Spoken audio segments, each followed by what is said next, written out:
Hello बच्चों, आज हम लोग पढ़ने जा रहे हैं इलेक्ट्रिक चार्जेस एंड फील्ड का लेक्चर नंबर 12। यहाँ पे हम लोग आज करने जा रहे हैं electric field intensity due to uniformly charged non conducting solid sphere.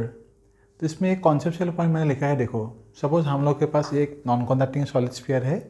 Non conducting मतलब क्या होगा, तुम लोग चार्जेस उसमें जहाँ पे भी दोगे वहीं पे वो रह जाएगा, कहीं पे वो मूव नहीं कर सकता। लेकिन अगर वो कंडक्टिंग होते तो क्या होते, हमेशा क्या होगा, on the surface of the solid sphere वो रह जाते। लेकिन नॉन कंडक्टिंग है, इसलिए क्या होगा, हम लोग जहाँ पे चार्ज देंगे वहीं पे वो चार्ज रह जाएगा। सरफेस चार्ज के जो है सॉलिड के इंटीरियर में भी हो सकता है, बाहर भी हो सकता है, सभी में यहाँ पे हम लोग चार्ज कंसीडर कर सकते हैं। तो इसलिए मैंने कॉन्सेप्चुअल पॉइंट यहाँ पे लिख के दिया है, तुम लोगों को अच्छे से समझ में आ जाएगा तभी। तो ये पॉइंट देखो, कॉन्सेप्चुअल पॉइंट मैंने लिख के दिया है। In non conducting solid sphere charges में रिसाइड, मतलब वो एग्जिस्ट कर सकता है इन द इंटीरियर ऑल्सो। सरफेस के तो ऊपर रहेगा ही, नॉन कंडक्टिंग सरफेस यहाँ पे सपोज हम लोगों ने चार्ज दे के रखा है, यहाँ पे तो रहेगा ही। इनसाइड द सॉलिड स्फीयर जो है वहाँ पे भी हो सकता है। तो in the interior also as they can not move on to the surface, मतलब अगर सरफेस में चार्जेस है तो उसमें होगा, लेकिन अगर चार्जेस यहाँ पे अंदर में होगा वो बाहर की तरफ नहीं जाएगा। और अभी जो हम लोग पढ़ने जा रहे हैं यूनिफॉर्मली चार्ज जो बोला है, वो अंदर भी है बाहर भी है। तो यहाँ पे हम लोगों के चार्ज यहाँ पे भी है और अंदर में भी चार्जेस यहाँ पे है, सभी जगह पे यहाँ पे चार्जेस है। तो अंदर भी है बाहर भी है। तो इसलिए हम लोग क्या लिखा है यहाँ पे, इंटीरियर में जो चार्जेस होगा वो बाहर की तरफ नहीं जाएगा, मतलब इंटीरियर में भी चार्जेस रहेगा। But in conducting solid sphere charges will reside only on the surface, मतलब अगर ये कंडक्टिंग होते तो चार्जेस जो है अगर अंदर भी हम लोग किसी वजह से हम लोग दे देते, वो चार्जेस वहाँ पे नहीं रहेंगे, हमेशा क्या होगा, ऑन द सरफेस वो चला जाएगा। इसका कुछ कॉन्सेप्चुअल पॉइंट हम लोग सेकंड चैप्टर में पढ़ेंगे। और फर्स्ट जो है तुम लोग का चैप्टर इलेक्ट्रिक फील्ड का, उसमें ये इतना ज़्यादा डिटेल में नहीं है, सेकंड में हम पढ़ेंगे तो उसमें मिल जाएगा। तो अभी फिर भी देखो तुम लोग यहाँ पे, क्योंकि ये सॉलिड स्फीयर है, नॉन कंडक्टिंग है, तो चार्जेस क्या बोल रहा हूँ फिर से, अंदर भी रहेगा बाहर भी रहेगा। अभी हमको क्या करना है, ये जो सॉलिड स्फीयर दिया है चार्ज करके यूनिफॉर्मली चार्ज्ड, इसके लिए हम लोग को 3-4 पॉइंट पे इलेक्ट्रिक फील्ड निकालना है। तो पहले सपोज हम लोग क्या निकलने जा रहे हैं, electric field due to this whole solid sphere at outside point, outside the solid sphere. तो सॉलिड स्फीयर का जो रेडियस है ये हम लोगों ने लिया हुआ है r, और ये जो है गॉसियन सरफेस, ये हम लोगों के पास क्या है, गॉसियन सरफेस। जैसे गॉस थ्योरम में हम लोग यहाँ पे अप्लाई करेंगे, इसलिए यहाँ पे फिर से गॉसियन सरफेस यहाँ पे कंसीडर करना होगा। सो ये हो गया होगा हम लोगों का गॉसियन सरफेस। तो ये जो गॉसियन सरफेस है इसका रेडियस क्या है, हम लोगों ने स्मॉल r लिया हुआ है। और इस पॉइंट पे हम लोगों को क्या चाहिए, इलेक्ट्रिक फील्ड चाहिए। तो इस पॉइंट पे अगर हम लोग देखेंगे, ये जो हम लोगों ने एरिया एलिमेंट लिया हुआ है ds, तो इसका एरिया वेक्टर किस तरफ होगा, सरफेस जो था गॉसियन सरफेस उसका रेडियली आउटवर्ड होगा, और इलेक्ट्रिक फील्ड जो होगा वो भी क्या होगा, रेडियली आउटवर्ड होगा। मतलब क्या होगा, on the surface ds area factor और इलेक्ट्रिक फील्ड दोनों सेम डायरेक्शन में है। तभी हम लोग स्टार्ट कहाँ से करेंगे, electric field intensity at the point outside the solid sphere, मतलब बाहर हम जो पी पॉइंट है वहाँ पे इलेक्ट्रिक फील्ड अभी ढूंढना है। तो कैसे करेंगे, गॉस थ्योरम में अप्लाई करना था। तो गॉस थ्योरम का जो है हम लोग यहाँ पे लिख सकते हैं, by Gauss theorem, by Gauss theorem क्या लिख सकते हैं यहाँ पे, integration of e dot d s equal to क्या था हम लोग के पास, क्यू बाई एप्सिलॉन नॉट था। अभी ऑन द सरफेस यहाँ पे जो है, यहाँ पे क्या है, यहाँ पे लिख के देता हूँ, on the D S element, element मतलब यहाँ पे हम लोगों ने एरिया बहुत छोटा लिया हुआ है, इसलिए एरिया एलिमेंट बोला है। On D S area element हम लोग क्या बोल सकते हैं, डी एस और इलेक्ट्रिक फील्ड दोनों क्या है, पैरेलल है, इसलिए यहाँ पे क्या मिलेगा, थीटा इक्वल टू 0 मिलेगा। तो इसलिए हम लोग यहाँ पे क्या लिख सकते हैं, इंटीग्रेशन ई dot d S cos theta के जगह पे हम लोग डायरेक्ट यहाँ पे क्या लिखेंगे, 0 लिखेंगे। यहाँ पे हो गया तुम लोगों का क्यू बाई एप्सिलॉन नॉट। ये जो कॉस 0 ये तो 1 हो गया। इंटीग्रेशन ऑफ ई जो है यहाँ पे, ई बाहर रहेगा। इंटीग्रेशन ऑफ क्या होगा, क्लोज सरफेस डी एस है। यहाँ पे ये जो गॉसियन सरफेस था इसके ऊपर जो डी एस एरिया एलिमेंट हम लोगों ने लिया हुआ है, इसको अगर हम लोग सम अप कर देंगे, मतलब होल क्या होगा, तभी ऐसे बहुत सारे डी एस एलिमेंट हम लोग कहीं पे भी ले सकते हैं। सब डी एस एरिया एलिमेंट को हम लोग अगर जोड़ देंगे, सम अप करेंगे, तो हमको क्या मिलेगा, वो बड़ा वाला जो स्फीयर उसका एरिया मिल जाएगा। तो इसलिए हम लोग क्या लिख सकेंगे, यहाँ पे ये cos 0 1 हो गया, यहाँ पे लिखेंगे हम लोग क्यू बाई एप्सिलॉन नॉट, और ये जो इंटीग्रेशन ऑफ डी एस था, इंटीग्रेशन ऑफ डी एस ये क्लोज सरफेस के लिए यहाँ पे क्या मिलेगा, एस मिलेगा।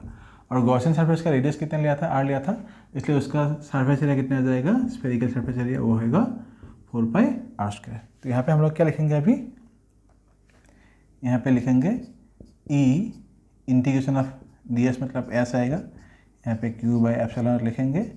तो इसको एक्सप्रेशन हम लोग यहाँ पे लिखेंगे, फाइनली क्या आएगा, ये देखो ई यहाँ पे रहेगा, एस का मतलब क्या था यहाँ पे और एक लाइन लिख सकते हैं, यहाँ पे 4πr², इस तरफ था Q/ε0।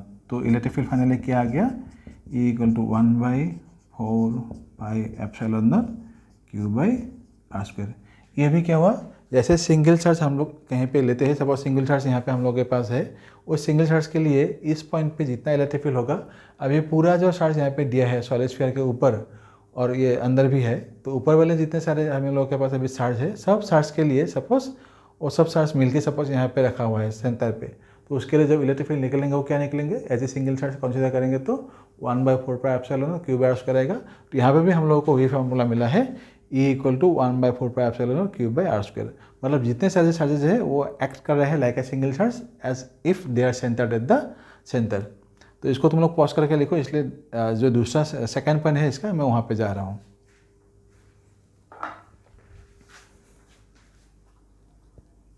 ये केस नंबर 2 होगा, इसको हम लोग थोड़ा सा रफ कर देते हैं।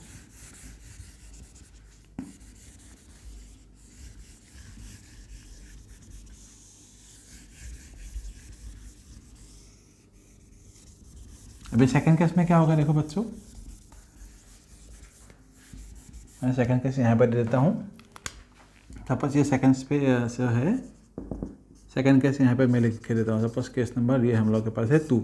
तो अभी इलेक्ट्रिक फील्ड कहाँ पे निकालना है, ऑन द स्फीयर निकालना है। ऑन द स्फीयर मतलब क्या होगा, व्हेन r = r आएगा। तो ये जो एक्सप्रेशन हमको मिला था वो क्या आएगा, इलेक्ट्रिक फील्ड E = 1/4πε0 Q/ तुम लोग यहाँ पे r² लिख के रख सकते हो। तो ये हो गया हम लोग का electric field on the surface only, ये हो गया ऑन द सरफेस। तो इसको भी तुम लोग लिखो, मैं इसको रफ कर देता हूँ, तुम लोग पॉज करके लिखो इसको।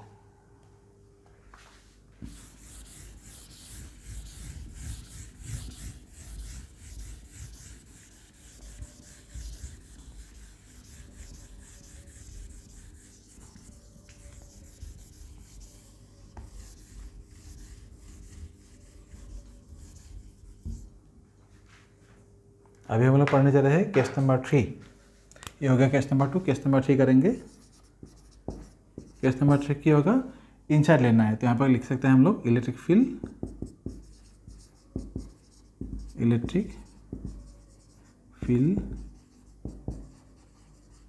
Intensity inside the sphere. Case number 2 का जो हेडिंग है उसको तुम यहाँ पे लिख सकते हो, इलेक्ट्रिक फील्ड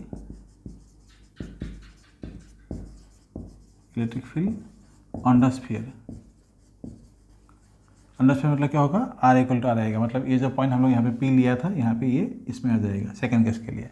थर्ड केस के लिए क्या होगा, अभी ये जो P पॉइंट यहाँ पे है, ये P पॉइंट कहाँ पे रहेंगे, सपोज ये अभी ये सपोज मैं और एक बार डायग्राम ड्रॉ कर देता हूँ यहाँ पे।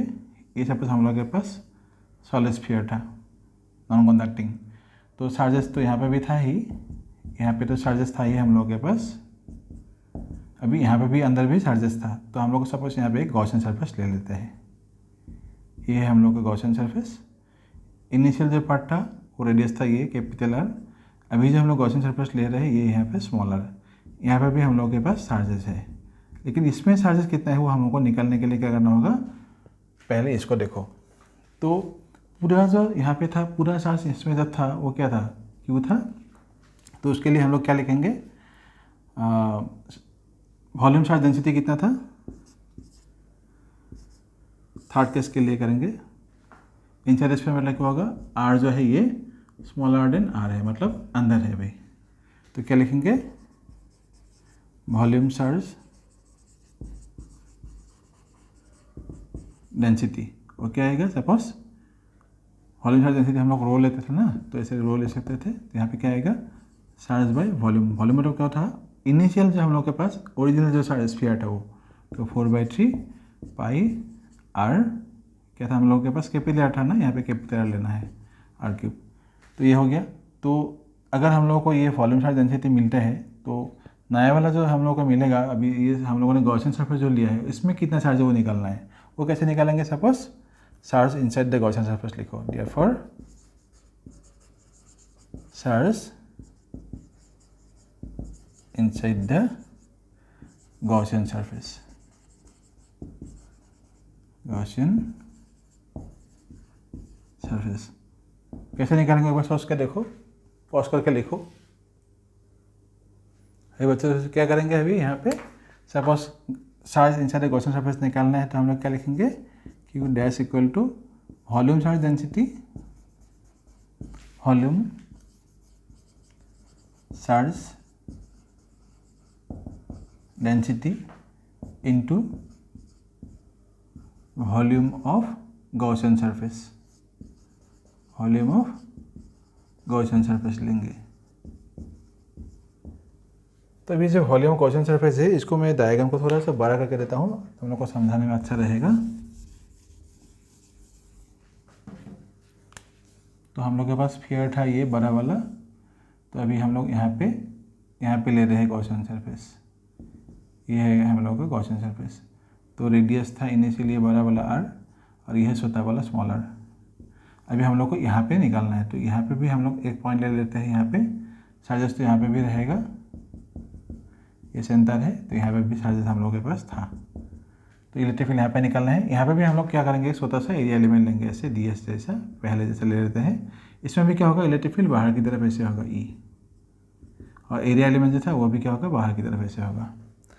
तो इसमें अगर हम लोग देखेंगे वॉल्यूम चार्ज डेंसिटी कितना था, ये था वॉल्यूम चार्ज डेंसिटी, तो क्या था Q/4/3 pi capital R³ into volume of the Gaussian surface कितना होगा, ये होगा 4/3 पाई स्मॉल r³। इनको अगर हम लोग सिंप्लीफाई करेंगे तो क्या होगा, एक बार देखो सिंप्लीफाई करके क्या आएगा मुझे बोलो। तो देखो कितना आ रहा है, ये 4/3 पर कैंसिल हो जाएगा ना, इसमें इतना सोचने के लिए क्या बात है। और ये क्या आएगा, स्मॉल q r³/r³, ये होगा हम लोगों का charges inside the sphere Gaussian surface. यहाँ पे हमें हम लोग क्या मिला, सिर्फ चार्ज के बारे में मिला, इलेक्ट्रिक फील्ड अभी भी नहीं निकला। अभी मैं ये पोर्स जो है इसको रब करके यहाँ पे लिख कर स्टार्ट करता हूँ।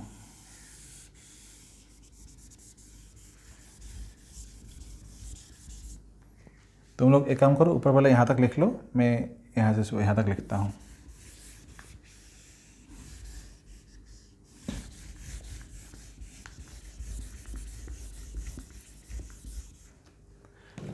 तो अभी इलेक्ट्रिक फ्लक्स फिर से यहाँ पे निकालना है, तो यहाँ पे भी क्या होगा, इनसाइड द गॉसियन सरफेस, यहाँ पे हम लोग लिख सकते हैं कि स्ट्रिक के अंदर आएगा, तो यहाँ पे क्या लिख सकते हैं, on the Gaussian surface inside the sphere area element ds, again क्या है, area element ds, again parallel to क्या है, इलेक्ट्रिक फील्ड है। यहाँ पे थीटा इक्वल हम लोग 0 लिख सकते हैं। सो बाय गॉस थ्योरम हम लोग क्या लिखेंगे, देयरफॉर बाय गॉस थ्योरम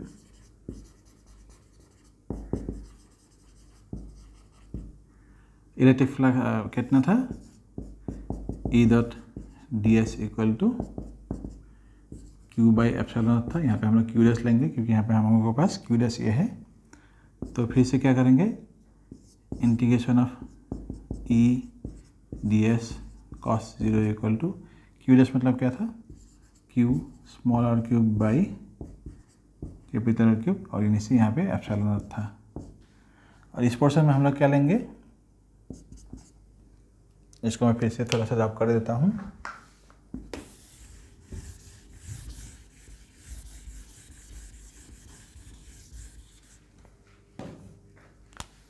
ये क्या आएगा, अभी ई बाहर आ जाएगा, इंटीग्रेशन ऑफ दिस ds रहेगा, cos 0 तो 1 हो गया, हो गया q r cube by r cube into epsilon naught.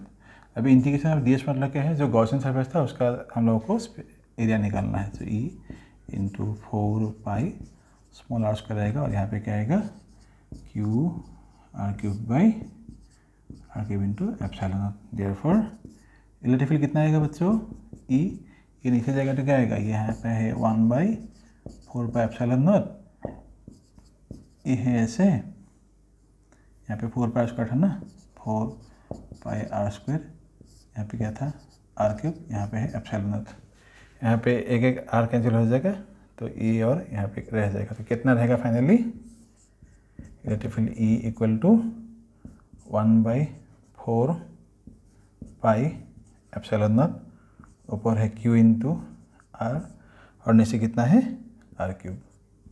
तो ये हो गया हम लोग का electric field inside the solid sphere. इसको पॉज करके लिखो, मैं 4th केस में आ रहा हूँ। अच्छा भाई देखो, ये तो मिल गया हम लोगों को। अब इसमें से अगर हम देखेंगे ये क्यू, ये आर क्यूब और 4 एप्सिलॉन सब कुछ क्या है, कांस्टेंट है।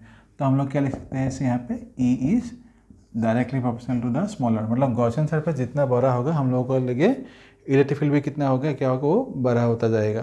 तो अभी ये अगर ऐसा एक्सप्रेशन है, ये क्या है इनसाइड द सॉलिड स्फीयर। हम लोग 4th केस यहाँ पे अभी लेते हैं, ये ऊपर वाला पार्ट में थोड़ा सा रैप कर देता हूँ। 4th केस यहाँ पे लिखूंगा,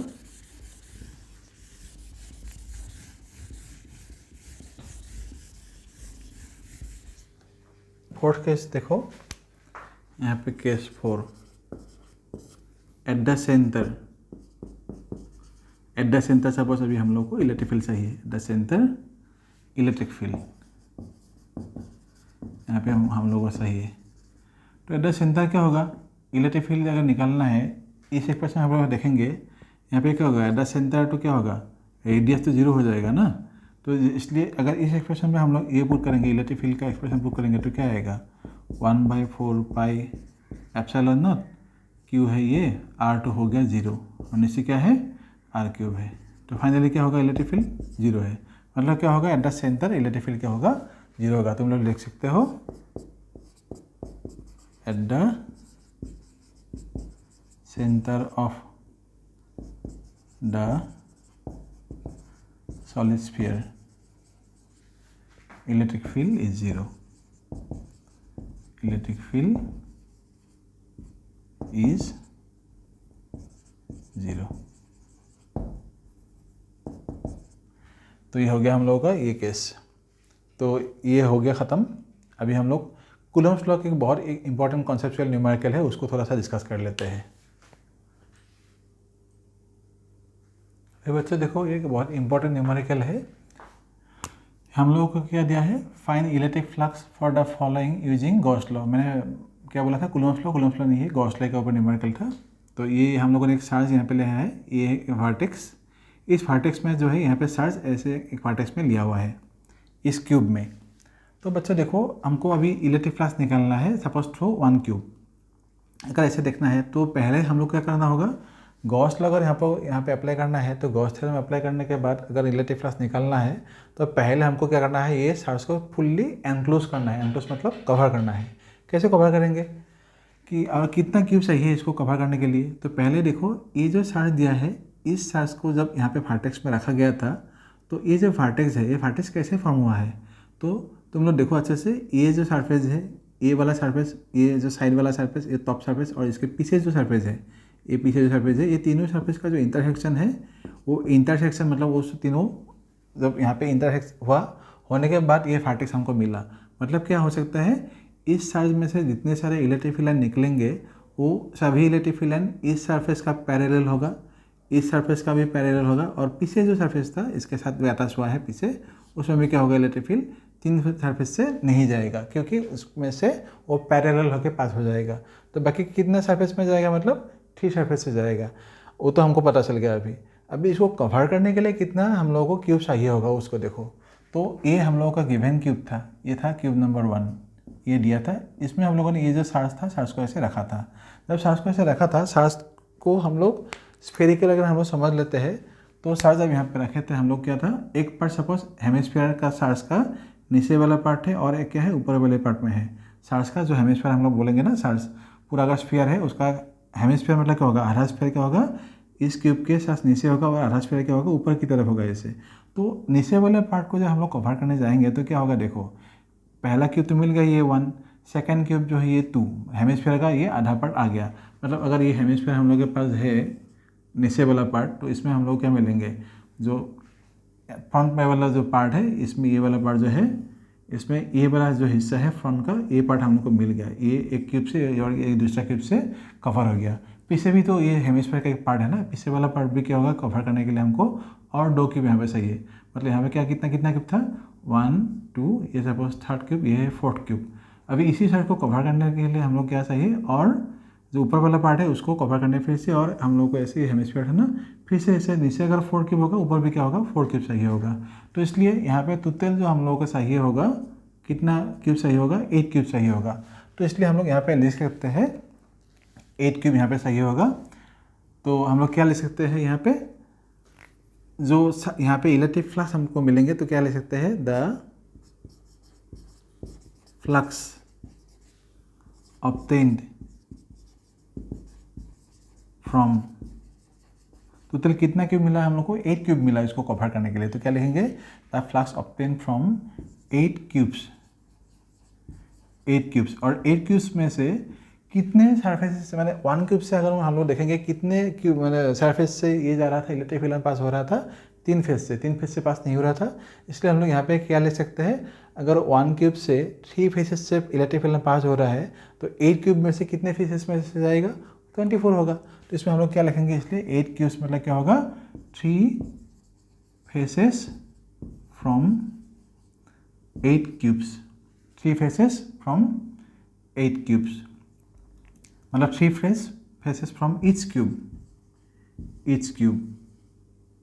तो ईच क्यूब मतलब क्या हुआ, टोटल हम लोगों के पास flux obtain from 8 cubes, 3 faces from each cube. तो यहाँ पे हम लोग और एक कॉमा लेकर सकते हैं, 8 क्यूब मतलब क्या होगा, 24 फेसेस होगा, 8 क्यूब्स एंड 24 फेसेस। एंड यहाँ पे लिख सकते हैं 8 क्यूब्स, यहाँ पे लिख दो एंड 24 फेसेस। तो flux obtain from 8 cubes and 24 faces is, क्या मिल लेते हैं, phi e equal to q by epsilon naught. तो ये था गॉस थ्योरम का मैक्सिमम फ्लक्स जो हम लोग को मिला है, कहाँ से मिला है, 8 क्यूब से और टोटल 24 फेसेस से मिला है। इसलिए क्वेश्चन में अगर तुम लोग को बोलेगा कि कितने 1 क्यूब से कितना फ्लक्स हो रहा है, तुमको क्या लिखना है, therefore flux, therefore the flux through 1 cube, flux through 1 cube. क्या लिखेंगे, अगर 8 क्यूब से इतना मिल रहा है तो 1 क्यूब से कितना आएगा, सो 1/8, यहाँ पे आएगा क्यू बाई एप्सिलॉन नॉट। अगर फेस के इन टर्म्स पूछेंगे तो क्या लिखेंगे, द फ्लक्स थ्रू 1 फेस, क्या लिखेंगे, 24 फेसेस से मिला है ना, तो मतलब 8 क्यूब में से कितना फेसेस से मिल रहा है, 3 फेसेस से मिला है, सो 8 3 जा 24, तो ऐसे हमको मिला। तो मतलब टोटल कितना हुआ, 1/24 क्यू बाई एप्सिलॉन। ये है हम लोगों का रिजल्ट इस पार्ट के लिए। तो इसको तुम लोग देखो, और आज के लिए इतना ही। नेक्स्ट क्लास में हम लोग गॉस थ्योरम का और बहुत सारे इंपॉर्टेंट न्यूमेरिकल करेंगे, और कुछ कूलम्ब्स लॉ हो, इलेक्ट्रिक फील्ड रिलेटेड कुछ बहुत सारे ऐसे न्यूमेरिकल है ऑन बेस्ड ऑन इक्विलिब्रियम। मतलब पूरा चैप्टर जो है, पूरा चैप्टर का कुछ न्यूमेरिकल हम लोग कवर करने की कोशिश करेंगे, बहुत अच्छे अच्छे न्यूमेरिकल ले आएंगे। तुम लोग वीडियोज़ को फॉलो करते रहना और कमेंट करते रहना, वीडियोज़ तुम लोग को अच्छा लग रहा है कि नहीं, हेल्पफुल तुम लोग को हेल्प मिल रहा है कि नहीं, वीडियोज़ से अच्छी तरह से समझ में आ रहा है कि नहीं, मुझे बोलो। तो आज के लिए इतना ही, थैंक यू सो मच।